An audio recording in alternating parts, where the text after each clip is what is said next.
Charleston Harbor, 1842. The morning sun cast long shadows across the wooden dock as the slave ship Prosperity docked after its 3-month journey from West Africa. The air hung heavy with the stench of human misery, sweat, excrement, and death mingling with the salt of the ocean. Among the cargo of enslaved Africans stood Kojo, a 20-year-old man from the Gold Coast, whose powerful frame had withstood the brutal Middle Passage that had claimed nearly a third of those who had embarked with him.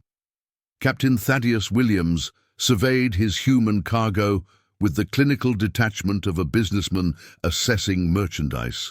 "Separate the healthy ones," he barked to his first mate. "Charleston's markets are particular these days. Quality over quantity." The enslaved people were herded down the gangplank like cattle, their ankles and wrists still raw from months of chafing against iron shackles. Some stumbled on legs weakened from confinement, while others squinted against sunlight they hadn't properly seen in weeks. Guards with whips stood ready to correct any perceived disobedience. Kojo's muscles ached as he walked on solid ground for the first time since his capture. The strange language being shouted around him meant nothing to his ears, just harsh, guttural sounds from the white men who now controlled his fate. He understood only what was communicated through gestures, whips, and chains. His people, the Ashanti, had been warriors, traders, and craftsmen, not property to be bought and sold. Yet here he stood, reduced to merchandise. "This one's strong," noted a slave trader named Bartholomew Reed as he examined Kojo, pressing calloused fingers against his shoulders and arms to assess the muscle beneath. "Good teeth, clear eyes, no obvious disease. He'll fetch a good price if he survives the seasoning." Kojo maintained a stoic expression, though his heart raced with terror and rage. He had watched his village burn, had seen his family slaughtered or captured. Now he stood on foreign soil where even the air felt wrong in his lungs. Too humid, too heavy with unfamiliar scents of pine and swamp water. "Does he speak English?" asked Reed, attempting simple commands that Kojo couldn't comprehend. "Doubtful," replied Williams. "Fresh from Africa, this lot. But they learned quick enough under the right motivation." The captured Africans were marched through Charleston streets to a holding facility, a large brick building near the harbor that locals simply called the Pen. Inside, they would be prepared for auction, washed, sometimes given minimal clothing, and assessed for their market value. Kojo observed everything with keen eyes, memorizing the layout, noting which guards seemed most cruel and which might show a moment's kindness. In the Pen, an older man with graying hair approached Kojo cautiously. He spoke in a language Kojo recognized, not his native tongue, but one used by neighboring tribes for trade. "I am Solomon," the man whispered. "I have been in this land for 5 seasons. Listen carefully if you wish to survive." Kojo's eyes widened at hearing a familiar language. "I am Kojo, son of Chief Kwaku of the Ashanti. Why do they treat us this way?" Solomon's laugh was bitter. "To them, we are not people. We are tools for their fields, their homes.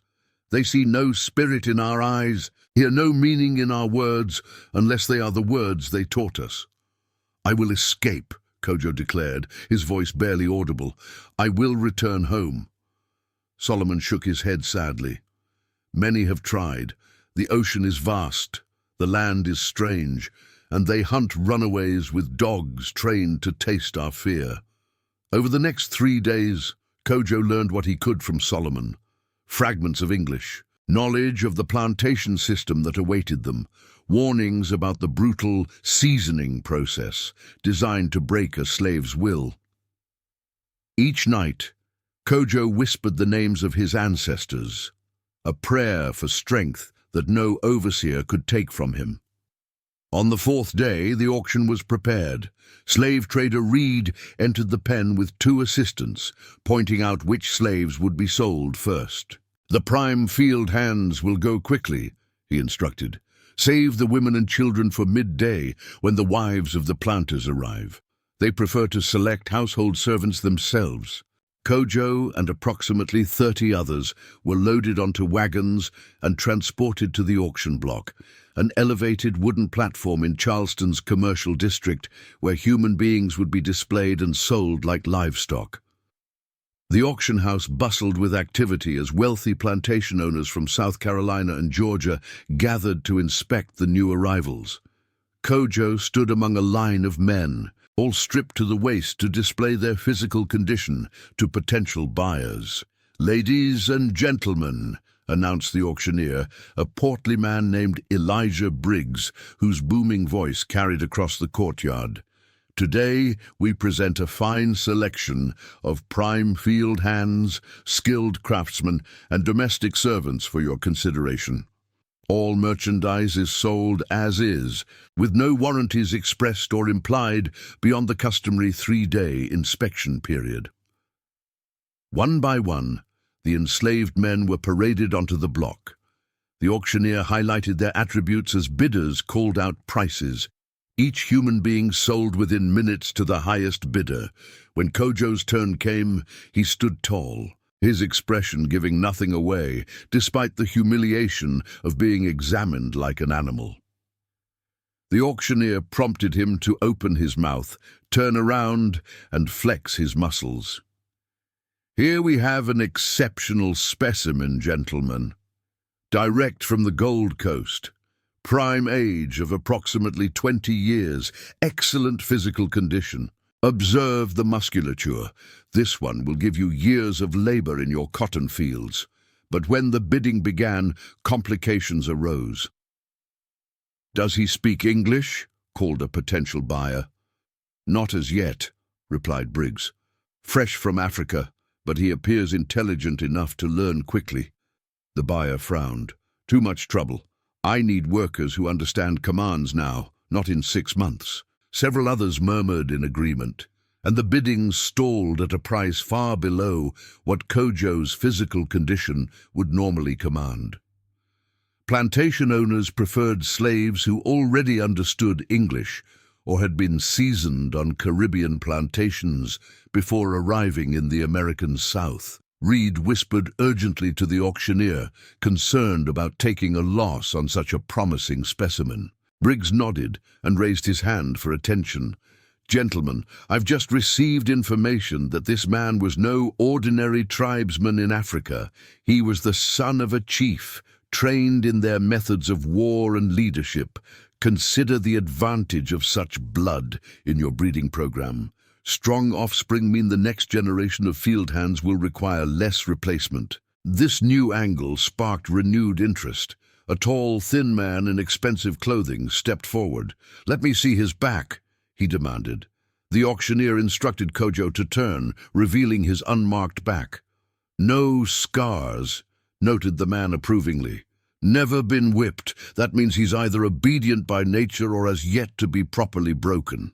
He smiled coldly. "Either way, I enjoy a challenge." "Do I hear $300? called Briggs, sensing the shift in mood. "300, confirmed the thin man. "350, countered another voice from the back. The bidding resumed with new vigor, eventually reaching $600, a substantial sum that reflected Kojo's physical prime more than any perceived royal lineage. "Sold," declared Briggs, bringing down his gavel. "To Mr. Jeremiah Blackwood of Willow Creek Plantation for $600. As Kojo was led from the auction block, he caught Solomon's eye one final time. The older man gave him an almost imperceptible nod that conveyed both sympathy and warning. Whatever awaited Kojo at Willow Creek Plantation, Solomon's eyes seemed to say, would test every ounce of strength and will he possessed. The journey to Willow Creek took 2 days by wagon. Kojo traveled with 5 other newly purchased slaves, all chained together to prevent escape. They passed through the bustling streets of Charleston into the countryside, where vast plantations stretched across the landscape. Cotton fields extended to the horizon, with enslaved workers bent over the plants under the watchful eyes of mounted overseers. Jeremiah Blackwood rode ahead on horseback, occasionally glancing back at his new property with calculating eyes. He was known throughout the region as a successful planter whose cotton yields consistently exceeded those of his neighbors. What wasn't as openly discussed was his reputation for breaking difficult slaves through methods that made even hardened overseers uncomfortable. As they approached Willow Creek, Kojo observed the plantation's imposing main house, a grand white structure with towering columns that stood in stark contrast to the crude wooden cabins visible in the distance where the slaves were housed. "Welcome to your new home," sneered the wagon driver as they passed through the ornate iron gates bearing the Blackwood family crest. "Though I reckon some of you won't last the season if you don't learn quick." Kojo's expression remained impassive, but his mind recorded every detail of the property, the layout of the buildings, the number of overseers, the paths that led to the surrounding woods. Whether it took weeks or years, he had already resolved that this place would never truly be his home. As the wagon rumbled toward the slave quarters, the afternoon sun cast long shadows across Willow Creek Plantation, and with them, the dark promise of what awaited Kojo in this strange and brutal new world. The seasoning of a new slave at Willow Creek Plantation began before dawn, the day after arrival.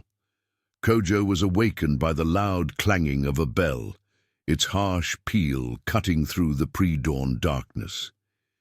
He had spent the night in a small, windowless structure called the breaking room, separate from the other slave cabins, and furnished with nothing but a dirt floor and iron rings embedded in the walls for securing chains. "Up!" barked an overseer named Silas Tucker, a broad-shouldered man whose face bore the weathered lines of someone who had spent decades enforcing the brutal logic of the plantation. "Time to learn what you're worth, African." Kojo was led to the yard behind the main plantation house, where Jeremiah Blackwood waited, dressed immaculately despite the early hour. Beside him stood a thin, sharp-featured man introduced as Mr. Graves, the plantation's Negro breaker, a specialist hired to train new slaves who might resist their captivity. "This one doesn't understand English," Blackwood explained to Graves, "but I expect that won't be an impediment to your methods." "Language is secondary, Mr. Blackwood," replied Graves with a thin smile. "The body understands pain in any tongue." What followed was a methodical introduction to slavery's lexicon of control, not through words Kojo couldn't comprehend, but through a physical vocabulary designed to communicate absolute power. Graves demonstrated basic commands: stand, walk, stop, kneel, each paired with a gesture. Any delay in response was met with the crack of a leather whip that Graves wielded with practiced precision, drawing blood without leaving wounds deep enough to diminish Kojo's value as property. "We're not savages," Blackwood explained to a visitor who arrived mid-morning and appeared disturbed by the training. "This is merely education. The African must understand his place in our civilization if he's to be of any use." By midday, Kojo had received his first lesson in plantation hierarchy. Above him, the master, his family, the house servants, the skilled craftsman, and even the lowest white worker. Below him, no one.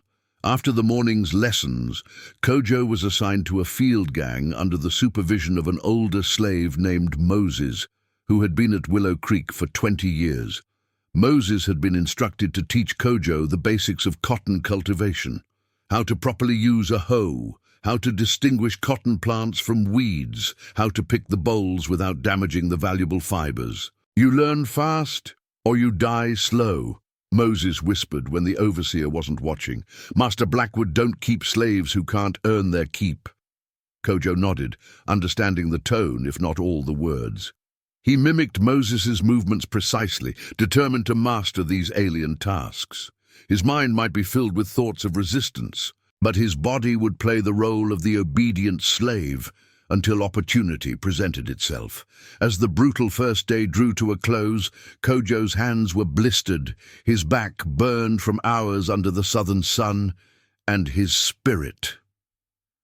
Kojo guarded his spirit carefully, keeping it hidden beneath layers of feigned submission. When the field hands returned to the slave quarters as darkness fell, he silently observed the community he had been thrust into. The slave cabins at Willow Creek housed approximately 80 people, organized roughly by family units. Though the concept of family existed at the master's pleasure, subject to dissolution through sale at any moment, the structures were crude, single-room log cabins with dirt floors and few furnishings beyond pallets for sleeping. Yet within these constraints, Kojo observed, the enslaved people had created a semblance of home. Small gardens grew behind some cabins. Children played with homemade toys. Voices sang softly as women prepared the meager evening meals. Moses led Kojo to a cabin housing single men. "You sleep here," he said, pointing to an empty pallet in the corner. "Tomorrow, same as today. Bell rings before sun. You work until overseer says stop." An elderly man sitting by the cabin's small fireplace studied Kojo with interest. "African," he noted, his accent suggesting Caribbean origins. "You got the look of Ashanti about you." Kojo's eyes widened in recognition of his people's name. The old man smiled. "I am Henry, from Santo Domingo originally, but that was many years ago. I know something of the African nations. The Ashanti were warriors, were they not?" Kojo nodded cautiously. "Be careful with that knowledge," Henri warned. "Here they fear nothing more than a warrior's spirit in a slave's body." Over the next weeks, Kojo's education continued on multiple fronts. During daylight hours, he learned the brutal rhythms of plantation labor, the backbreaking work of hoeing, planting, weeding, and harvesting under the constant threat of the overseer's whip. Any perceived laziness or defiance was punished immediately and publicly. At night, he began to learn English from Henri and others in the slave quarters. This language acquisition was conducted in secret, as many masters, including Blackwood, preferred their field hands to understand only the most basic commands. A slave who comprehended too much English might overhear discussions about business, politics, or worse, abolition. "Master thinks you stupid because you don't speak his language," explained Henri. "That is your first protection. Listen, learn, but reveal nothing." Kojo proved an apt student, absorbing vocabulary and grammar with remarkable speed, while carefully maintaining the facade of linguistic ignorance around whites. Within 2 months, he could understand most conversations, though he continued to play the role of the uncomprehending African when overseers or the master were present. As spring gave way to summer, the work intensified. Cotton plants matured under the blistering southern sun, and the slaves toiled from first light until well after dusk to tend the valuable crop. The heat was oppressive, unlike anything Kojo had experienced even in Africa. Several elderly slaves collapsed from heatstroke, receiving minimal medical attention before being forced back to work as soon as they could stand. Jeremiah Blackwood visited the fields regularly, assessing the crop's progress and his property's performance with equal dispassion. During one such inspection, he paused to observe Kojo, who had developed the practiced efficiency of an experienced field hand despite his relatively short time on the plantation. "The African adapts well," Blackwood remarked to Silas Tucker, "though I've yet to break that look in his eyes." "Some of them never lose it entirely," replied Tucker, "but as long as his hands work and his back bends, the eyes don't matter much." Blackwood frowned. "The eyes always matter, Tucker. The eyes tell you when a man is merely playing at submission while plotting rebellion in his heart." That evening, Blackwood summoned Graves for a consultation. "I want the African watched more closely," he instructed. "There's something about him that concerns me." Graves nodded. "I've noticed it too. He learns too quickly for someone who supposedly understands no English. The others look to him, even though he's new. That's always a dangerous sign. Perhaps it's time for a more direct approach to his seasoning, suggested Blackwood. The next day, Kojo was separated from his work gang and brought to a clearing behind the plantation's stables. There, Graves and Tucker waited with several other slaves gathered as witnesses. "It's come to our attention that you may be deceiving us about your understanding," Blackwood announced, walking slowly around Kojo. "Intelligence in a slave is valuable only when coupled with absolute honesty." Kojo maintained his facade of incomprehension, his face betraying nothing as Blackwood continued speaking. "Today we'll conduct a simple test," said Blackwood, switching unexpectedly to speaking about complex plantation finances, a topic no newly arrived slave could possibly follow. Kojo kept his expression blank, though his heart raced as he understood every word about cotton prices and shipping arrangements to Liverpool. Then Blackwood suddenly shouted, "Behind you!" It was the momentary tensing of Kojo's shoulders, the instinctive reaction of someone who understood the warning that betrayed him. Blackwood smiled coldly. "As I suspected. Bring out the boy." Two overseers dragged forward a young slave no more than 12 years old. The child's frightened eyes darted between the white men and Kojo. "This boy was caught stealing food from the kitchen," declared Blackwood, though everyone present knew this was likely a fabrication. "The punishment for stealing is 30 lashes. You, African, will administer them." A whip was thrust into Kojo's hands. He stood frozen, the implications of the demand clear. If he refused, he revealed both his understanding of English and his unwillingness to accept the plantation's brutal hierarchy, admissions that could result in severe punishment or death. If he complied, he would be broken in a different way, forced to become an instrument of the very system he despised. "Perhaps I wasn't clear," said Blackwood, his voice dangerously soft. "Either you whip the boy, or both of you will receive 50 lashes, and his will be administered by Tucker, who lacks your presumed reluctance." Kojo looked at the whip in his hands, then at the terrified child. The assembled slaves watched in tense silence, this moment representing a cruel ritual they had witnessed before, the breaking of a strong spirit by forcing complicity in the system's brutality. With deliberate slowness, Kojo turned to Blackwood. In clear, accented but unmistakable English, he said, "I will not." A murmur ran through the gathered slaves. Such direct defiance was rarely witnessed, and never without terrible consequences. Blackwood's expression flickered between surprise and satisfaction. "So you do speak our language. I thought as much." He turned to Tucker.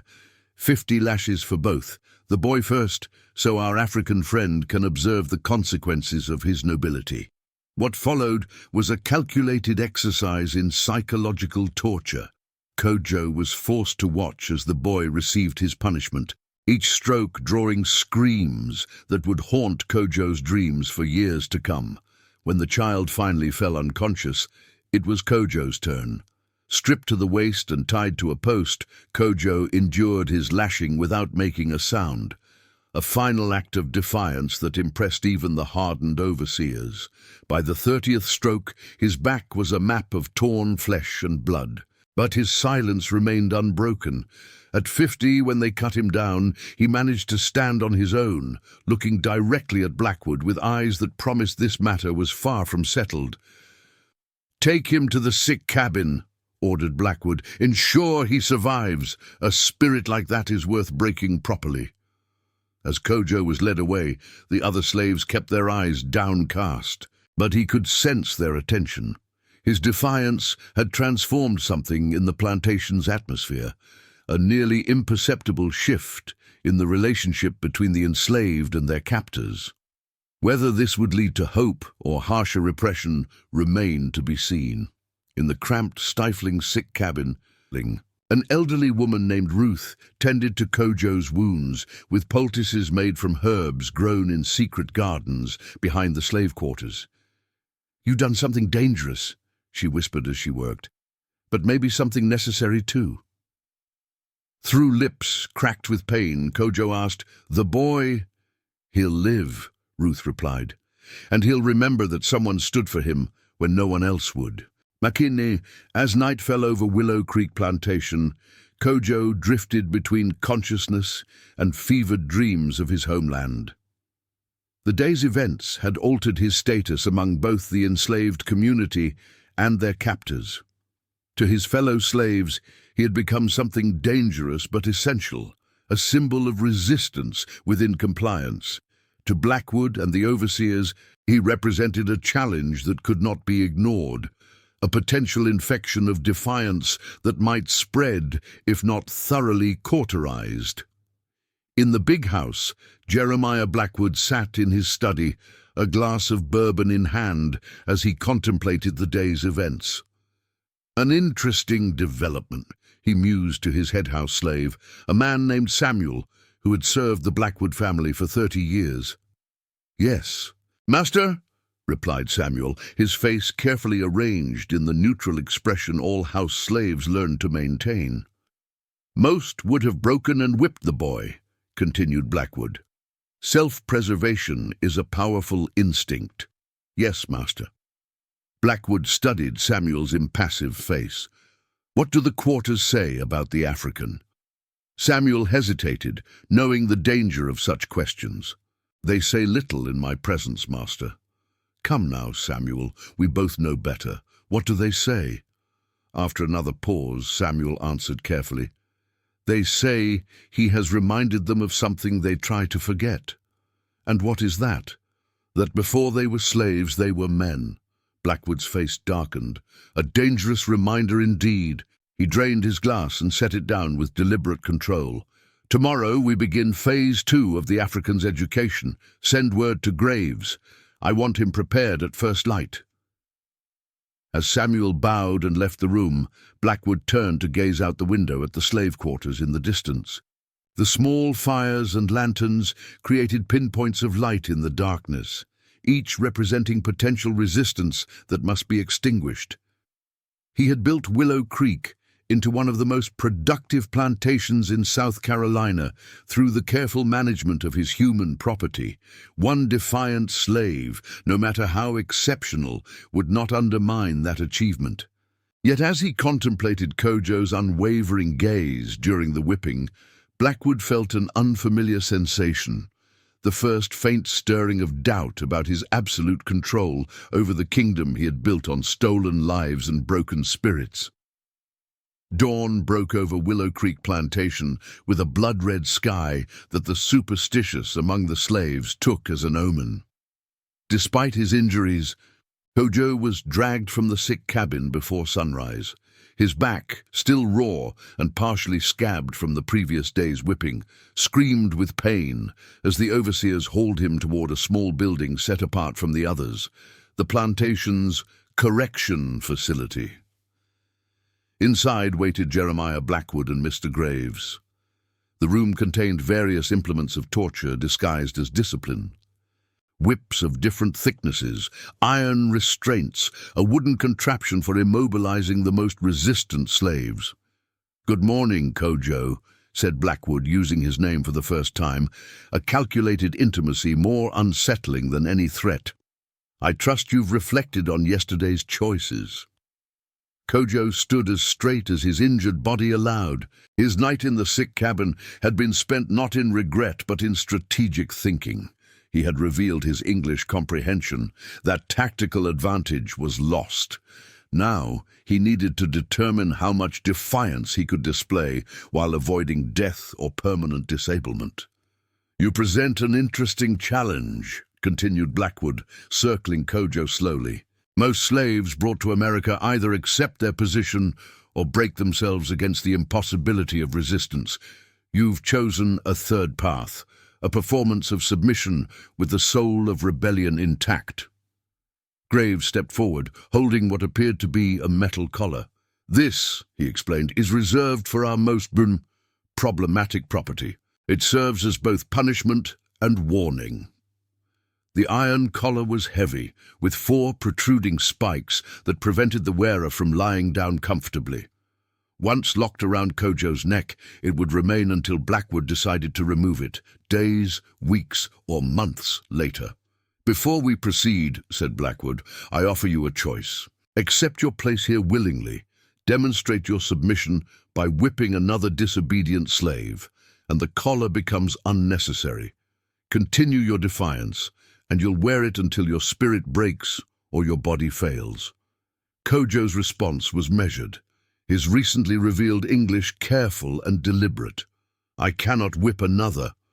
"Cannot or will not," pressed Blackwood. "Both." A flicker of something like respect crossed Blackwood's features before hardening again into determination. The collar, then. The metal was cold against Kojo's skin as Graves secured it around his neck. The weight immediately strained his muscles, the spikes preventing him from turning his head normally. This was not just physical discomfort, but a public marking, a visible sign of resistance and its consequences. "You'll return to the fields today," announced Blackwood. "The summer sun on iron creates a particular kind of misery that has proven educational." As Kojo was led from the correction facility toward the cotton fields, the other slaves took note of the collar. Their expressions revealed a complex mixture of emotions: sympathy for his suffering, admiration for his defiance, and fear of association with someone so openly marked for special punishment. Moses, the older slave who had first shown Kojo the plantation's routines, shook his head slightly when they were briefly out of the overseer's sight. "Proud man dies same as humble man," he whispered. "But proud man dies sooner." The day's labor was excruciating. The metal collar heated quickly under the southern sun, burning Kojo's neck and shoulders. Any movement sent pain shooting through his still raw back. The regular work was challenging enough for healthy slaves. With his injuries and the collar's constraints, each cotton plant Kojo tended represented a battle against his body's limitations. Yet he worked methodically, refusing to give Tucker or the other overseers reason to apply additional punishment. This was survival strategy, not submission. Each painful day he endured was another day to observe, learn, and plan. By midday, several slaves had collapsed from heat exhaustion. Water was provided sparingly, just enough to keep the workers productive without the luxury of genuine hydration.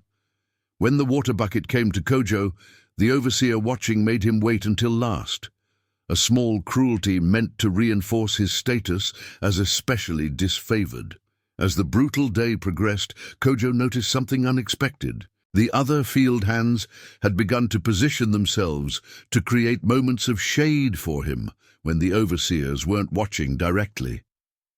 An older woman dropped a damp cloth as she passed, which he could briefly press against the metal collar for momentary relief. These tiny acts of solidarity, dangerous for those who offered them, revealed the impact of his defiance on the plantation's social dynamics. From the shade of a nearby oak tree, Jeremiah Blackwood observed the fieldwork with a spyglass, noting these subtle interactions with growing concern. That evening he summoned his most trusted house slave, Samuel, to his study. "The African's influence spreads even while wearing the correction collar," Blackwood stated, pouring himself a generous glass of bourbon. "This presents complications I hadn't anticipated." Samuel stood with perfect posture, his face revealing nothing. "What does master intend?" Blackwood swirled the amber liquid in his glass. "Isolation has proven effective in the past. Remove the troublesome element from the community, and the community returns to compliance." "Yes, master." "Tomorrow, the African begins work at the swamp clearing project. The distance will separate him from the others, and the conditions there should accelerate his reconsideration of his current attitude." Samuel bowed slightly. "I will inform Mr. Tucker of your decision." As Samuel turned to leave, Blackwood added, "And have 2 guards watch him at all times. The swamp offers temptations for those contemplating escape." The swamp clearing project was Willow Creek's most dreaded assignment, a death sentence in all but name. Located 3 miles from the main plantation, it involved clearing cypress trees and draining portions of the swampland to expand the plantation's cultivatable acreage. The work took place in waist-deep water infested with snakes, alligators, and disease-carrying insects. Men assigned there rarely lasted more than a few months before succumbing to malaria, accidents, or exhaustion. Before dawn the next morning, Kojo was awakened and told of his new assignment. 2 armed overseers escorted him through the darkness toward the swamp, the weight of the iron collar a constant reminder of his precarious position. They traveled in silence until reaching a crude camp at the swamp's edge, where a dozen other men, the plantation's most resistant or troublesome slaves, lived and worked under constant guard. "Your new home," announced one of the overseers, gesturing toward a dilapidated lean-to. "Work starts in 20 minutes. Try to run, and the swamp gets you before the bullets do." The other workers observed Kojo's arrival with a mixture of curiosity and resignation. All bore marks of harsh treatment, scars, missing fingers, broken bodies in various stages of repair. One man, whose grey hair suggested he was in his 50s, approached Kojo cautiously. "I'm Isaiah," he said quietly. "Been here 2 years. Only one left from my starting group." Kojo nodded acknowledgement, careful of the collar's spikes. "Kojo." "The one who wouldn't whip the boy," Isaiah stated. It wasn't a question. "Word travels, even to the swamp. They send you here to die slowly." And contributed another man, younger but with an injured leg that had healed improperly. "But some of us are stubborn about obliging them." As the overseers shouted for the men to begin work, Isaiah whispered, "Watch the water for moccasins. Step where we step. Talk when it's safe." The day's labor was even more brutal than the field work. Kojo was given a crude axe and directed to fell cypress trees in chest-deep muddy water. The iron collar became a constant threat of drowning if he lost his footing. Snakes slithered past regularly, occasionally striking at the disturbance the workers created. Mosquitoes formed clouds so thick that breathing sometimes meant inhaling them. Despite these conditions, Kojo observed that the swamp workers had developed systems for self-preservation that the overseers either didn't notice or chose to ignore. They warned each other of dangers with bird calls that seemed natural to untrained ears. They worked in patterns that allowed brief moments of rest disguised as repositioning. Most importantly, they watched out for each other in ways the field workers couldn't under constant direct supervision. Over the following weeks, the swamp became Kojo's education in a different kind of resistance. These men had discovered that beyond a certain threshold of punishment, their captors actually had fewer effective controls. Assigned to a virtual death sentence with nothing left to lose, they had created their own social order within the brutality. Isaiah, Kojo learned, had been a blacksmith before being sent to the swamp for striking an overseer who had assaulted his daughter. His knowledge of metalworking had proven unexpectedly useful in their harsh environment, allowing him to fashion crude tools that made their assigned labor marginally more survivable. The collar, Isaiah noted one evening when they were relatively alone. "I might be able to help if you're willing to risk it." Kojo considered the offer carefully. Tampering with the collar would result in immediate execution if discovered, yet its continued presence threatened his long-term survival, both physically and psychologically. "When?" Kojo asked simply. "Next supply day. The regular overseers go back to the main plantation for new orders. The replacements are usually less attentive." 4 days later, during a torrential rainstorm that reduced visibility to mere feet, Isaiah made good on his promise. Using tools he had painstakingly created and hidden over months, he manipulated the collar's locking mechanism while appearing to be simply helping Kojo clear debris from around the metal. Not removing it completely, Isaiah explained in whispers nearly drowned by the rain. Just ensuring you can remove it yourself when absolutely necessary. Put it back before they can notice. The subtle click as the hidden catch released was one of the most beautiful sounds Kojo had ever heard. The collar remained in place, but now as a choice rather than an inescapable constraint. That night, in the privacy of darkness, Kojo carefully removed the collar for the first time in nearly a month. The freedom to simply turn his head normally, to lie flat on his back, felt like an unimaginable luxury. Before dawn, he reluctantly replaced it, but with a renewed sense of agency that transformed his mental state. As July turned to August, life in the swamp settled into a grim routine. The summer heat intensified, making the humid swamp air feel like breathing through wet cloth. Disease spread through the work crew, fevers that left men shaking through the night, infections that turned minor wounds into life-threatening conditions. 2 men died within a week of each other, their bodies simply left on a small island in the swamp for scavenging animals rather than being returned for proper burial. Through it all, Kojo's resolve hardened rather than weakened. He learned the swamp's geography, memorizing solid paths through seemingly impassable sections. He studied the overseers' routines and the gaps in their surveillance. Most importantly, he built relationships with the other swamp workers, earning their trust through shared hardship and small acts of mutual aid. At Willow Creek's main plantation, Jeremiah Blackwood had temporarily set aside his concerns about the troublesome African. Summer was the busiest season, with the cotton crop requiring constant attention and early harvesting beginning in some fields. Reports from the swamp indicated that Kojo was working adequately and causing no additional problems. Information Blackwood interpreted as evidence that his strategy of isolation was succeeding. In reality, something very different was developing in the swamp.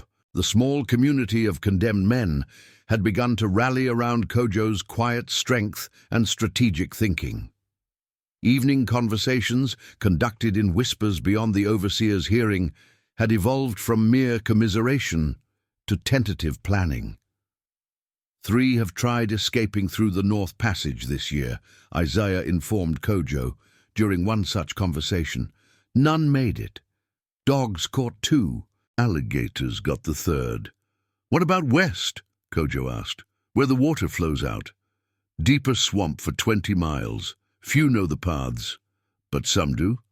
Isaiah's expression grew cautious. There are stories of a man named Caleb who works the riverboats. Some say he helps people disappear when the moon is dark, for a price. What price could a slave pay? Information sometimes. Stolen valuables other times. Isaiah paused. It's likely just stories to give men hope. But hope was precisely what the swamp workers had lacked before Kojo's arrival. The possibility of escape, however remote, changed the atmosphere among the small group. Men who had resigned themselves to dying in the swamp began paying closer attention to the overseer's patterns. The weekly supply boat schedule, the phases of the moon. September brought hurricane season, and with it, opportunity. A massive storm formed in the Atlantic and tracked toward the South Carolina coast, throwing the plantation into preparations for potentially catastrophic weather. Extra supplies were delivered to the swamp camp, along with instructions to secure the cleared timber to prevent it from washing away in the expected flooding. As the storm approached, tension built among the swamp workers.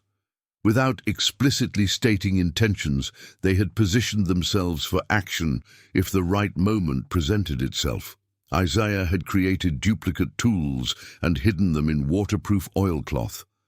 The youngest worker, A 17-year-old named Elijah had memorized the supposed route to find Caleb the riverman. The hurricane struck with biblical fury. Wind howled through the cypress trees, bending even the oldest giants to its will. Rain fell in sheets so thick that breathing near drowned a man. The overseers, more concerned with their own survival than guarding condemned slaves, retreated to the sturdiest structure in the camp, maintaining only nominal watch over their charges. In the chaos of the storm's peak, Kojo finally removed the iron collar completely, hiding it beneath his pallet. He caught Isaiah's eye across the shelter, a silent question passing between them.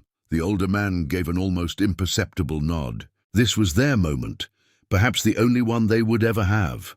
As the eye of the hurricane brought a brief, eerie calm, 5 men slipped away from the camp. Kojo, Isaiah, Elijah, and 2 others named Marcus and Gabriel moved silently through the swamp, following paths only visible to those who had studied them for months. They carried minimal supplies, a knife each, flint for fire, a crude map Isaiah had drawn on a piece of scrap cloth, and desperate determination. Their absence wouldn't be discovered until morning at the earliest, giving them precious hours to put distance between themselves and the inevitable pursuit. The hurricane's destruction would obscure their trail and hamper the hunting dogs. Nature, which had been their prison, might now become their salvation. As they pushed deeper into the swamp, following the water flow westward toward the network of rivers that might lead to freedom, Kojo felt the weight of 20 lives upon his shoulders. Not just the 4 men with him, but all those left behind whose hope now rested on the success or failure of this desperate gamble. Behind them, the storm resumed its fury, washing away their footprints, and perhaps, if fortune finally favored them, the chains of bondage that had held them for too long. The days following the hurricane were a blur of mud, water, and desperate vigilance as the 5 escapees pushed deeper into the swamp. Their progress was painfully slow, often less than 5 miles in a full day of travel, as they navigated the treacherous terrain while trying to leave no trail. "Dogs can't track through water," Isaiah reminded them whenever exhaustion threatened to overcome caution. "Stay in the streams when you can, even if it's harder going." The swamp transformed around them as they moved westward, cypress forests giving way to wide, grassy expanses of marsh, then back to dense woodland, where visibility extended only a few yards in any direction. Food was whatever they could catch or gather. Frogs, fish, wild berries, and occasionally snakes when hunger overcame revulsion. On the 4th night, as they huddled on a small island of relatively dry ground, Gabriel developed a fever. By morning, his skin burned to the touch and delirium had set in, likely malaria contracted during their weeks in the swamp. "We can't leave him," Elijah insisted, though they all understood what carrying a sick man meant for their chances. "And we won't," Kojo affirmed, his authority now unquestioned among the small group. "But we need to find shelter where he can recover, somewhere safer than this." Isaiah's face was grim. 3 more days to the river, if my information is correct. Gabriel won't make it that far in this state. That afternoon, they encountered something unexpected, the remnants of a small cabin half hidden among massive oak trees draped with Spanish moss. The structure was dilapidated, clearly abandoned for years, but its walls and partial roof offered more protection than they had seen since escaping. "Trapper's cabin, maybe," suggested Marcus, the quietest of their group who had been enslaved since childhood, or old Maroon camp. Maroons, communities of escaped slaves who had established hidden settlements in the most inaccessible parts of the southern wilderness, were more legend than reality to most plantation slaves. Their existence was whispered about, but rarely confirmed. The possibility that they had stumbled upon such a place, however long abandoned, felt significant. They carried Gabriel inside and created a pallet of dried grass for him. Isaiah used his knowledge of herbs to prepare poultices from plants they had gathered, while Kojo and Marcus reinforced the structure against the elements. Elijah took the first watch, his young eyes scanning the surrounding swamp for any sign of pursuit. "We'll rest here 2 days if it's safe," Kojo decided. "Gabriel needs it, and so do we." The cabin proved to be a greater discovery than they initially realized. Beneath a rotting floorboard, Marcus found a rusted but serviceable knife and cooking pot. More importantly, scratched into the underside of the board was a crude map with markings that Isaiah recognized. "River paths," he said excitedly, studying the faded lines. "And look here, this symbol. I've heard it means safe house." The map showed their approximate location and several routes toward the main river. One path was marked with repeated symbols that might indicate danger, while another, longer route had the safe house markings Isaiah had identified. "We follow the safe path," Kojo determined after careful consideration, "even if it's longer." That night, as Gabriel's fever briefly subsided, he spoke clearly for the first time in days. "I dreamed of my mother," he told Kojo, who was tending to him while the others slept. "She said the spirits of our ancestors are watching over us." Kojo nodded, thinking of his own family and the Ashanti traditions that seemed so distant now. "In my homeland, we believe the spirits of those who came before guide our paths. Do you think they can find us here, so far from Africa?" "The strongest spirits," Kojo replied with conviction he didn't entirely feel, "can cross oceans." By morning, Gabriel's fever had broken, though he remained weak. The additional day of rest strengthened all of them, allowing minor injuries to heal and depleted energy to be somewhat restored. When they resumed their journey, they followed the safe route indicated on the discovered map, moving with renewed purpose. The 8th day brought them to the edge of what the map indicated was the territory of one River Moses, a name that clearly held significance to Isaiah. "I've heard stories," he explained as they paused to survey the area before proceeding. "River Moses was a boatman who escaped 20 years ago. Instead of going north, he stayed in the borderlands, using his knowledge of the waterways to help others. Some say he's built a network of safe houses and sympathizers stretching all the way to the Ohio River.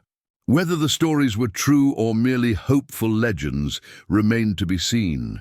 They proceeded cautiously, following a nearly invisible path through particularly dense underbrush until they reached a clearing containing a small, well-maintained cabin. Smoke rose from its chimney, the first sign of human habitation they had encountered since their escape. Kojo motioned for the others to remain hidden while he approached alone. Before he could reach the cabin's door, it opened to reveal an elderly black man with a shotgun held comfortably but unmistakably at the ready. "5 of you out there!" called the man, his voice surprisingly strong for his apparent age. "Been watching you approach for the past hour. You move quiet for plantation men, but not quiet enough." Kojo stopped, keeping his hands visible. "We seek River Moses." The old man's expression didn't change. Lots of desperate men seek lots of things in these swamps. Most find only disappointment or death. "We escaped Willow Creek during the hurricane. One of us is sick. We found a map in an old cabin showing this place is safe." Something shifted in the old man's eyes, a calculation being made. After a long moment, he lowered the shotgun slightly. "Willow Creek. Blackwood's place." Kojo nodded. "That man's cruelty keeps my network busy." The old man, who had not confirmed or denied being River Moses, gestured toward the trees where the others waited. "Bring your people in, quick now. Patrols sometimes come through these parts." The cabin's interior was simple, but remarkably clean and organized. Herbs hung drying from the rafters, and shelves lined with books suggested a level of education unusual for someone living in such isolation. The old man examined Gabriel briefly before preparing a tea from his stored herbs. "Malaria," he confirmed. "This will help with the symptoms, but he'll need proper treatment. I can arrange that in time." As night fell, the old man finally introduced himself. "Name's Solomon Rivers.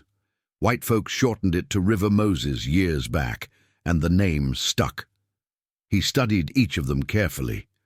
"I help people continue their journeys, but not without conditions." "What conditions?" Kojo asked. "First, you rest here 3 days. You're no good to yourselves or anyone else half dead from exhaustion. Second, you learn the rules of the underground. Third, you accept that not all of you may travel the same path forward." This last condition created immediate tension. "We stay together," insisted Elijah, looking to Kojo for confirmation. Solomon shook his head. "The underground works because we adapt. 5 men traveling together draw attention. Different routes serve different purposes, some faster but riskier, others slower but safer. My job is to assess and direct." Over the following days, Solomon evaluated each man's strengths, weaknesses, and potential usefulness to the larger network of the Underground Railroad. He was particularly interested in Kojo's leadership abilities and Isaiah's technical skills.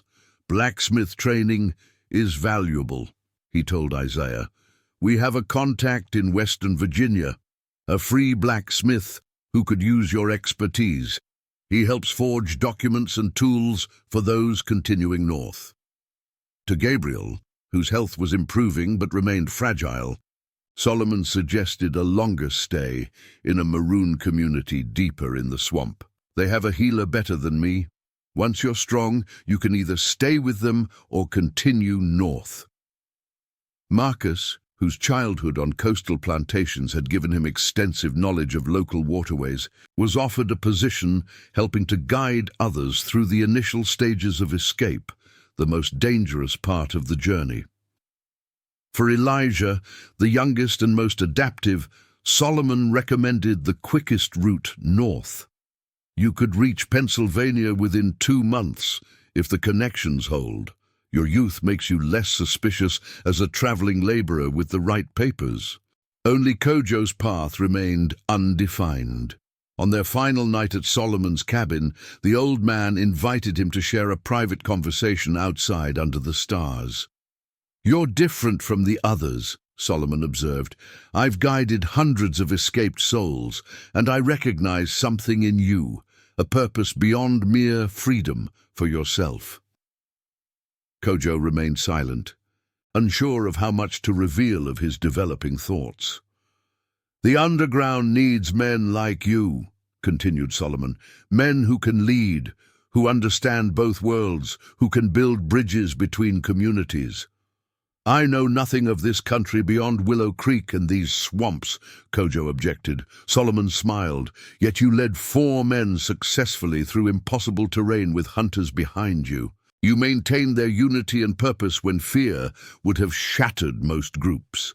These skills translate beyond geography." The old man produced a small, worn book from his pocket and handed it to Kojo. "Can you read?" Kojo shook his head. During his months at Willow Creek, he had learned spoken English, but had no opportunity to learn its written form. "This is the Declaration of Independence," Solomon explained, "the founding document of this nation. It contains words about freedom and equality that America has yet to fulfill for our people. I suggest you learn to read it, understand it, and use its promises against those who would deny them." The following morning, Solomon outlined the next stage of their journey. The group would indeed separate, following the paths he had suggested for each man. They would travel in pairs initially, Isaiah with Gabriel, Marcus with Elijah, while Kojo would remain with Solomon for additional training before proceeding on a yet unspecified route. The farewells were emotional but restrained, each man understanding that their shared ordeal had forged a brotherhood that transcended their brief time together. They exchanged embraces, promises to somehow reconnect in the free north, and finally departed in different directions, with guides Solomon had summoned from nearby hiding places. Kojo remained at the cabin, helping with daily tasks, while Solomon began teaching him to read, using the Declaration of Independence as their primary text. The process was slow, but Kojo's determination and quick mind accelerated his learning. "We hold these truths to be self-evident," he carefully sounded out after 2 weeks of instruction, "that all men are created equal." "Beautiful words," commented Solomon, "written by men who owned people who looked like us, America's great contradiction." As autumn settled over the swamp, Solomon gradually revealed more about his network and his plans for Kojo. "The underground is more organized than most realize," he explained. "It's not just sympathetic whites helping runaway slaves. There are black operators at every level, free people in the north, maroons in the borderlands, and even enslaved people still on plantations who pass information and create opportunities. Like a resistance," observed Kojo, thinking of tribal alliances in his homeland. "Exactly that. And every resistance needs strategists, messengers, and symbols." Solomon fixed Kojo with an intense gaze. "Your defiance at Willow Creek has already become something of a legend in the quarters of 3 counties. Stories spread between plantations, the African chief's son who wouldn't break, who escaped the swamp death sentence during the hurricane." Kojo was startled by this information. How could such stories travel so quickly? "The slave community has communication networks the masters never suspect. Market days, church gatherings, hired-out workers who travel between plantations. Information flows despite all attempts to prevent it." Over the following month, Solomon introduced Kojo to other operatives in the underground: a white Quaker family who provided supplies, a free black riverboat captain who transported escapees disguised as crew, and most surprisingly, a soft-spoken house slave from a neighboring plantation who served as an intelligence gatherer and messenger.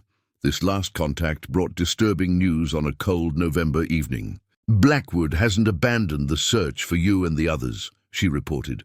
"He's spent considerable resources, even hiring professional slave catchers from Virginia. He tells everyone it's about the principle, not the property value." "Pride," commented Solomon grimly. "The most dangerous motivation. Financial loss can be calculated and eventually accepted. Wounded pride festers indefinitely." The news forced a change in plans. Kojo's increasing visibility in the regional network created risks not just for himself, but for the entire underground operation in the area. After lengthy discussion with other senior operatives, Solomon made a difficult decision. "You need to leave the South entirely," he told Kojo. "Not just to the nearer free states, but all the way to Canada. Blackwood's reach and influence extend too far for anything less to be safe. The journey would be the longest and most dangerous yet, nearly 1,000 miles through hostile territory, relying on a chain of safe houses and sympathizers who would pass him northward like a secret package."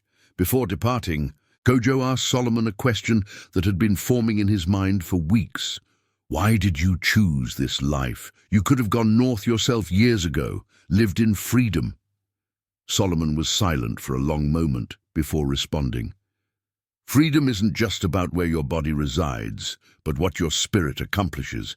I've helped over 300 people escape bondage. That's my freedom, even while surrounded by slave territory." On a crisp December morning, Kojo began his journey north. He carried little, a small pack of provisions, a crude map sewn into the lining of his jacket, a forged document identifying him as a free black man traveling for employment, and the copy of the Declaration of Independence that Solomon had used to teach him reading. The first leg took him by boat along hidden waterways, then overland through forest paths to a safe house in North Carolina.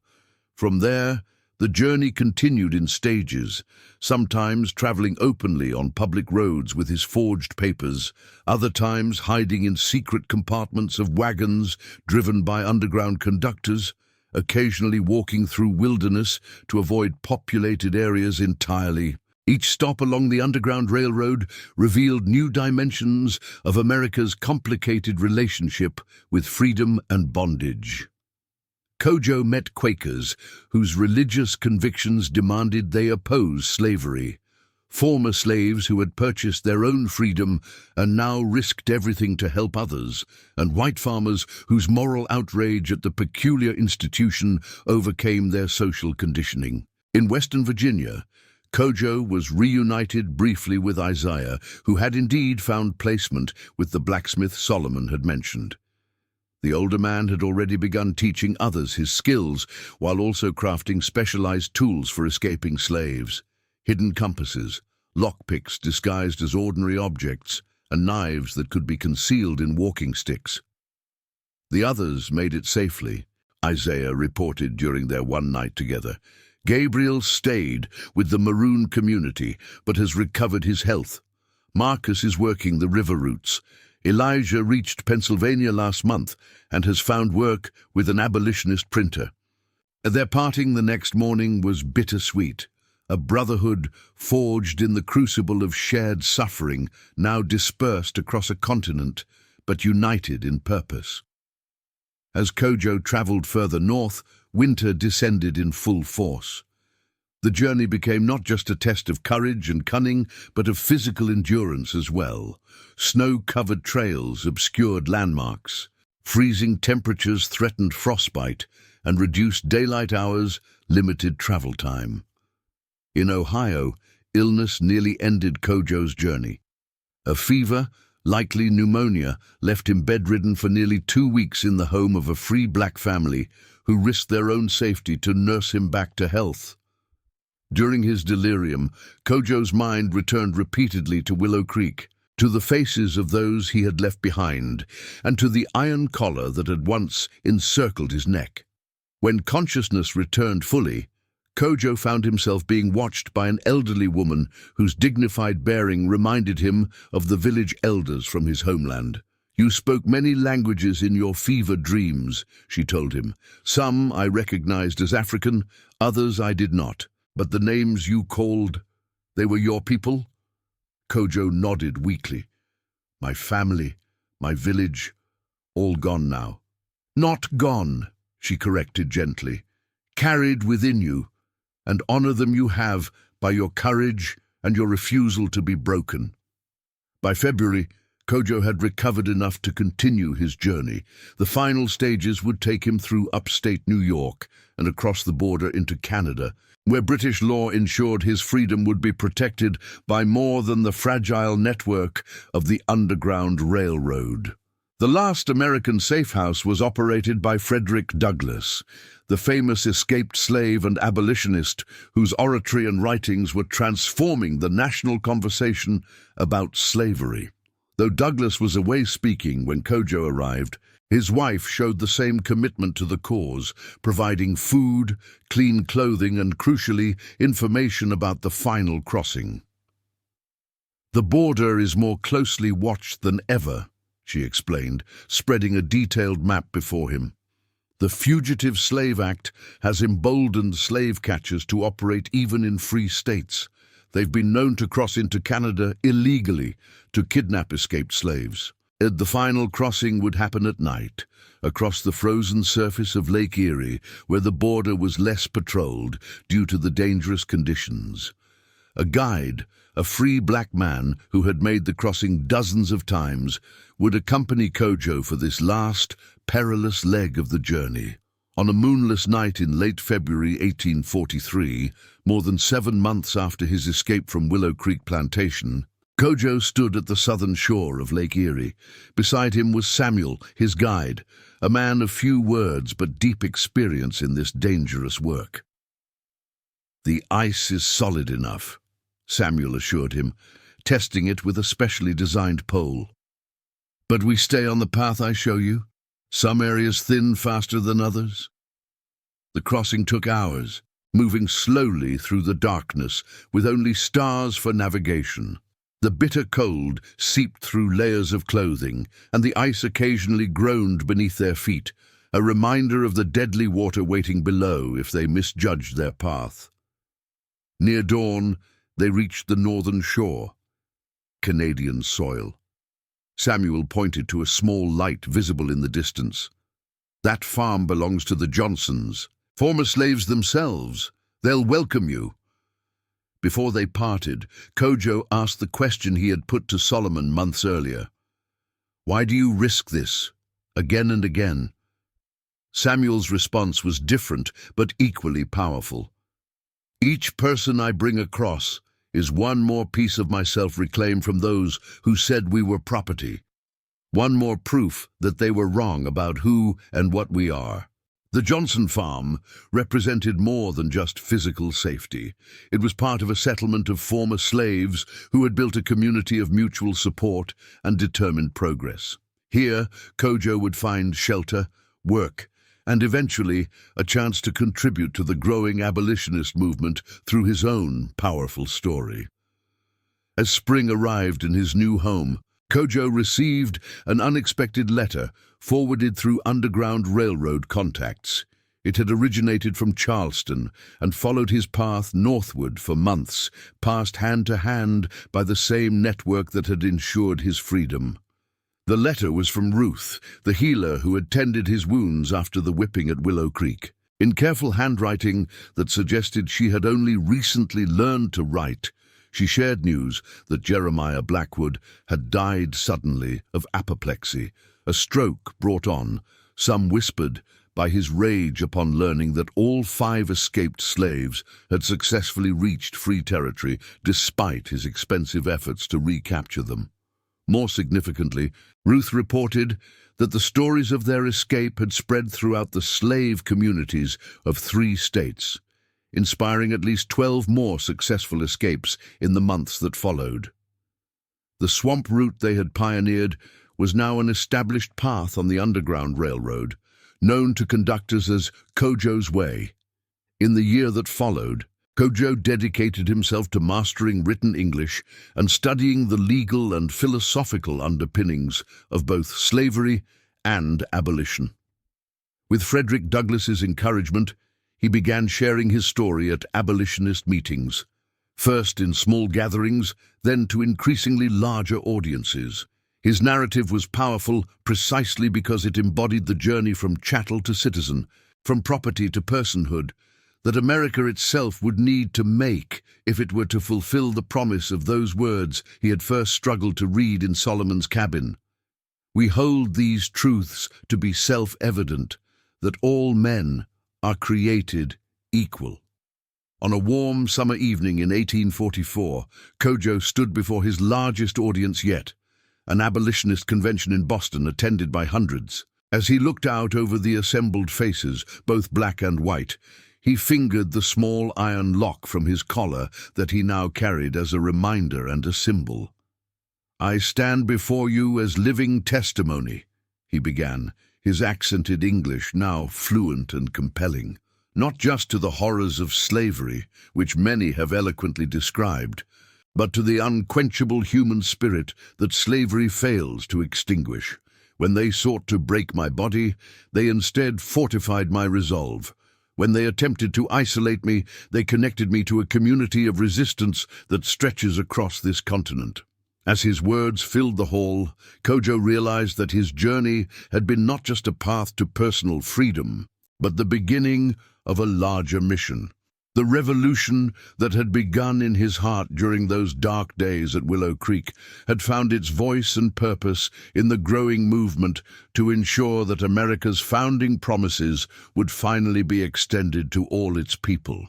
"Freedom," he told the spellbound audience, "is not merely the absence of chains, but the presence of dignity, of opportunity, of full personhood recognized and respected. And until every man, woman, and child currently held in bondage experiences that freedom, America's great experiment remains incomplete." The thunderous applause that followed his speech affirmed what Kojo had come to believe during his extraordinary journey. that the path from slavery to freedom was not just a physical route through swamps and across frozen lakes, but a moral journey that an entire nation would need to travel together. As he stepped down from the podium, Kojo silently renewed the promise he had made to himself during those first days of planning at Willow Creek, that his escape would not be an end, but a beginning of work that would continue until the iron collar of bondage was removed from the neck of every enslaved person, and the declaration that all men are created equal became not just words on parchment, but a lived reality for all Americans.